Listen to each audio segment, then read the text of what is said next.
I welcome you all to learn Karo classes. I am Riddhi, your commerce educator and हम बात करने वाले हैं हमारी टर्म 2 की अकाउंट्स की क्या स्ट्रैटेजी रहने वाली है। अब हम सब्जेक्टिव प्रिपरेशन देखो करने वाले हैं। तो अब यहाँ पर हमें क्वेश्चन निकल कर आता है कि कैसे प्रिपेयर करें। बड़े टाइम बाद वापस आए हैं सब्जेक्टिव बातों पर, तो कैसे प्रिपेयर करें, कितना टाइम किस चैप्टर को दे, कौन सा चैप्टर कितना लेंदी है, कैसे कैसे पढ़ाई करनी है, ये सारी बातें हम आज के सेशन में करने वाले हैं कि कैसे हमें सबसे अच्छी सबसे बेस्ट तरीके से अकाउंट्स को पढ़ना है। और ये वाली वीडियो हर बच्चे के लिए है, चाहे उसने अभी तक पढ़ाई स्टार्ट करी है, चाहे पढ़ाई स्टार्ट नहीं करी, चाहे आप लोगों को ये लगता है कि मेरी अकाउंट्स अच्छी नहीं है, मेरा कैसे होगा, मैंने तो पहले कभी अकाउंट्स अच्छे से पढ़ा ही नहीं है। उन सभी बच्चों के लिए, मतलब टोटल हर टाइप के बच्चों के लिए ये वाली वीडियो है कि हाँ हमें अकाउंट्स कैसे करना है। अब जो टर्म 2 हमारा लास्ट मोटिव एकेडमिक का बचा है उसमें हमें अकाउंट्स को कैसे पढ़ना है। ठीक, चलिए तो देखो जी, अब हमें इतनी बात क्लियर है कि चैप्टर्स हमारे पास कुछ ही आ रहे हैं। एंड अगर एक बात बहुत ट्रूली बात की जाए ना, तो एक बात को ध्यान से मान लो और समझ लो कि चैप्टर्स हमारे पास कम है। लेंदी चैप्टर्स ऑलमोस्ट शिफ्ट हो चुके हैं टर्म 1 में, यानी कि टर्म 1 में आ चुके हैं। मैम कौन से partnership, issue of shares, admission. So कुछ चैप्टर्स ऐसे थे जो बहुत लेंदी थे, कॉम्प्लेक्स थे, वो टर्म 1 में हमने निकाल दिए, अब चले गए वो। तो यहाँ पर हमारे पास कंसाइज सिलेबस बचता है। एक दो चैप्टर्स ही ऐसे हैं जो कॉम्प्लेक्स है और जिनमें से एक ऐसा कॉम्प्लेक्स क्वेश्चन बन सकता है जो हमें सॉल्व करने में डिफिकल्ट लगे, टफ लगे। अगर बिल्कुल लेमैन और बिल्कुल क्लियर बात की जाए तो एक्चुअल चीज़ यही है। ठीक है जी, तो यहाँ पर हम अब स्ट्रैटेजी बनाने वाले हैं कि कैसे पढ़ाई करें, किस चैप्टर को कितना टाइम दें, किस चैप्टर में किस किस टॉपिक पे सबसे ज़्यादा फोकस करें और क्या मिस्टेक हमें नहीं करनी। सबसे बेस्ट स्ट्रैटेजी आज हम डिस्कस करने वाले। ठीक है, चलिए तो सबसे पहले देखो, सबसे पहले हम इस पैटर्न में चैप्टर्स को पढ़ेंगे। ठीक है, सबसे पहले हम कंप्लीट करेंगे रिटायरमेंट को। ठीक, चलिए उसके बाद हम करेंगे dissolution, then we will do NPO, उसके बाद cash flow statement and then issue of debentures. Retirement और डिसोल्यूशन हम इजीली कर पाएंगे क्योंकि पार्टनरशिप की ऑलमोस्ट बातें हमें याद है। ठीक है जी, तो रिटायरमेंट में देखो मेरे अकॉर्डिंग आप लोगों को 5 डेज लगने चाहिए, उससे ज़्यादा डेज नहीं लगेंगे। ठीक है, 5 दिन में हम कंप्लीट करेंगे रिटायरमेंट, देन 3 डेज में we are going to complete dissolution, then पूरे 5 डेज लगाएंगे एनपीओ में, 6 भी लगा सकते हो। ये मत सोचना कि हमें जल्दी कंप्लीट करना है, अभी टाइम है, अभी आराम से करो। ठीक है, बिजनेस हमें भी पता है कि हम नहीं पढ़ते, अभी हम बिजनेस नहीं ज़्यादा पढ़ते, बिजनेस हम एंड में ही जाके ज़्यादा फोकस करते हैं। बट एक्चुअल में बिजनेस में ग्रीन बुक है तो पढ़ना तो पढ़ रहा है, बट लेकिन मुझे इतना आइडिया है कि बिजनेस अभी किसी ने स्टार्ट नहीं करा पढ़ना। ठीक है, तो अकाउंट्स ही बेसिकली आप लोग अकाउंट्स ही पढ़ रहे हो ज़्यादा से ज़्यादा, और जिनके पास मैथ्स है वो मैथ्स और अकाउंट्स ही पढ़ रहे हो। ठीक है ना, तो इसीलिए 5 डेज में एक्यूरेटली आप लोग एनपीओ को कंप्लीट कर सकते हो।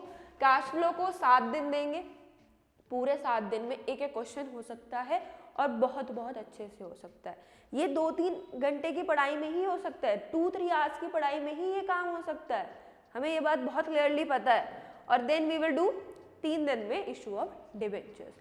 बिल्कुल एक्यूरेट प्लान है पूरा। अगर कैलकुलेट किया जाए तो 24 से 25 डेज में हम तैयार हैं अकाउंट्स के लिए। तो इस पैटर्न को फॉलो करो और बहुत अच्छे से। अब ये किस टाइम पढ़ना है, कैसे पढ़ना है, कहाँ बैठ के पढ़ना है, कौन सी बुक से पढ़ना है, ये हम सब जानते हैं। ठीक है ना, क्या स्केड्यूल रहने वाला है, मुझे किस टाइम पढ़ना अच्छा लगता है, ये आप भी जानते हो और आप ही जानते हो। ठीक है ना, मैं बोलूँ रात को पढ़ो सुबह पढ़ो, ये तो मैं कभी नहीं तुम लोग को बोलती, क्योंकि मुझे पता है कि हर बच्चे का अपना पढ़ने का टाइम होता है। ठीक है ना, सो इसीलिए अपने टाइम से 2-3 आवर्स में ऐसे ऐसे चैप्टर्स हम कंप्लीट कर पाएंगे और उसके बाद हम बाकी सब्जेक्ट्स भी पढ़ सकते हैं। ठीक है ना, सो अकाउंट्स का हमें ये पैटर्न फॉलो करना है। ठीक है, सो ये टोटली 25 to 26 डेज का बनेगा।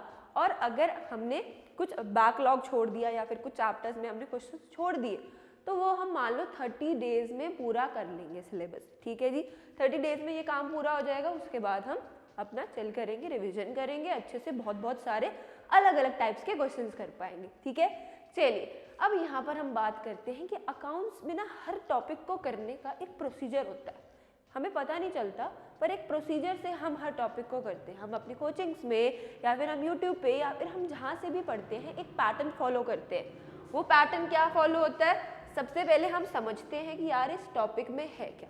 सबसे पहले इस चीज़ को समझते हो कि इस टॉपिक के अंदर है क्या, फिर उस टॉपिक से हम रिलेट करते हैं इलस्ट्रेशंस को और सॉल्व करते हैं इलस्ट्रेशंस।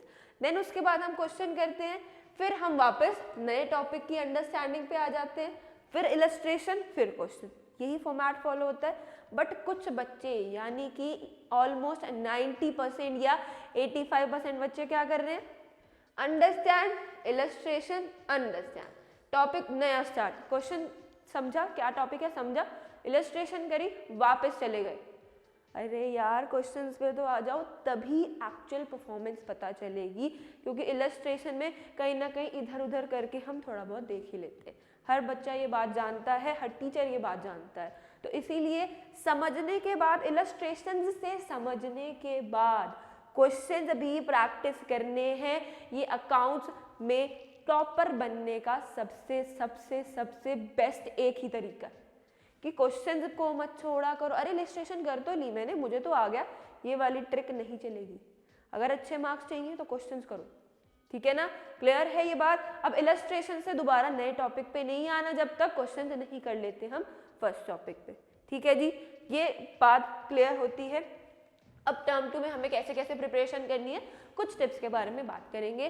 सबसे पहली बात है कि मेंटेन प्रॉपर नोट्स। मैम ये बात तो आप हमेशा ही कहते हो, तो ये बात इसीलिए हमेशा कहती हूँ क्योंकि प्रॉपर नोट्स जो आपको टीचर बनवा रहा है, जो आपको हम लोग बनवा रहे हैं, उसमें अपने भी एडिशंस करो, क्योंकि हर बच्चे की वीकनेस क्या है आप अंदर से समझते हो। कभी कभी कोई बच्चा उस बात पे नहीं अटकता और आप उस चीज़ पे अटक जाते हो, तो उस चीज़ को खुद नोट डाउन करो, क्लियर है ना। ऐसे पॉइंट्स बहुत सारे होते हैं यहाँ पर हम पर्सनली, हमें वहाँ पर प्रॉब्लम आती है, हर बच्चे को नहीं आती, ठीक है जी। Next is tricky question. जो क्वेश्चन मुझे सबसे ज़्यादा ट्रिकी लगा उसको मैं मार्क करके चलूंगी या चलूंगा। एंड देन नो हवाबाजी, ऊपर ऊपर से क्वेश्चन करा और इलस्ट्रेशन मैंने थोड़ी देख दुख के कर ली और कह दिया मेरा तो चैप्टर पूरा हो गया। ये नहीं करना, अभी टाइम है, चिल करके अपना अच्छे तरीके से पूरे कंप्लीटली बेस्ट तरीके से क्वेश्चन को खा जाओ पूरा, ठीक है जी। Analyse yourself. एनालाइज योरसेल्फ का मतलब क्या है कि कभी कभी ना ऐसा लगता है कि बुक में क्वेश्चन देख के ना हम सोचते हैं हम कर पाएंगे, तो ऐसा होता भी है क्योंकि बुक हमारी अपनी है, उसे हम बहुत टाइम से देख रहे हैं, ये साइकोलॉजी है। तो क्या कभी कभी बुक हटा के इंटरनेट से वही क्वेश्चन कर लिया, इंटरनेट से हमारे अपने चैप्टर्स के क्वेश्चन ढूंढ के वहाँ से कर लिए, क्योंकि क्वेश्चन पेपर में जब वो क्वेश्चन आता है ना तब वो लगता है यार ये तो बहुत नया है, ये कैसे करना है। एक्चुअल में होता वही बुक का क्वेश्चन है। तो एनालाइज अपने आप को कैसे करना है, बुक्स बंद करके इंटरनेट पे क्वेश्चन पढ़ते पढ़ते सॉल्व करने की कोशिश करनी है। वो हमारे सिलेबस के ही हैं और इजीली हम कर भी सकते हैं, ठीक है। ये बेस्ट तरीका है अपने आप को एनालाइज करने का। अब यहाँ पर देखो अकाउंट्स में क्या होता है, हर चीज़ अपने आप में इंटररिलेटेड है। तो यहाँ पर देखो अभी हमारे पास नई मूवीज आती हैं, तो हम क्या कहते हैं कि यार इस मूवी को देखने के लिए ना पिछली 2 मूवीज देखनी पड़ेंगी। तो यहाँ पर अकाउंट्स में भी वही है, इस चैप्टर को करने के लिए पिछले 2 चैप्टर करने पड़ेंगे, रिटायरमेंट को करने के लिए मुझे पार्टनरशिप एडमिशन के बारे में इंफॉर्मेशन होनी चाहिए।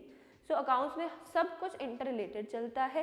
कैश फ्लो पे पहुंचने के लिए मुझे ये चीज़ समझनी पड़ेगी कि पहले अकाउंट्स कैसे बनाए मैंने, फाइनेंशियल स्टेटमेंट्स कैसे बना, तो ये सारी चीज़ें आपस में इंटर रिलेटेड चलती हैं। ये बात मुझे क्लियर है या नहीं। तो यहाँ पर हम अकाउंट्स की बेस्ट स्ट्रैटेजी बना चुके हैं, अब सिर्फ हमें इसको एग्जीक्यूट करना है।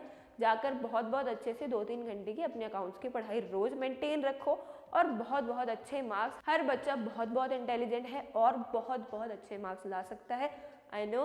एंड बहुत अच्छे से हम अब अपनी प्रिपरेशन करेंगे। लर्न करो प्रीमियम सब्सक्रिप्शन के लिए आप सभी डाउनलोड कर सकते हो अपना लर्न करो ऐप, एंड टेलीग्राम ग्रुप भी आप सभी ज्वाइन कर सकते हैं। आज की बातें एंड होती है यहाँ पर, and I will meet you in the next lecture with next important topic.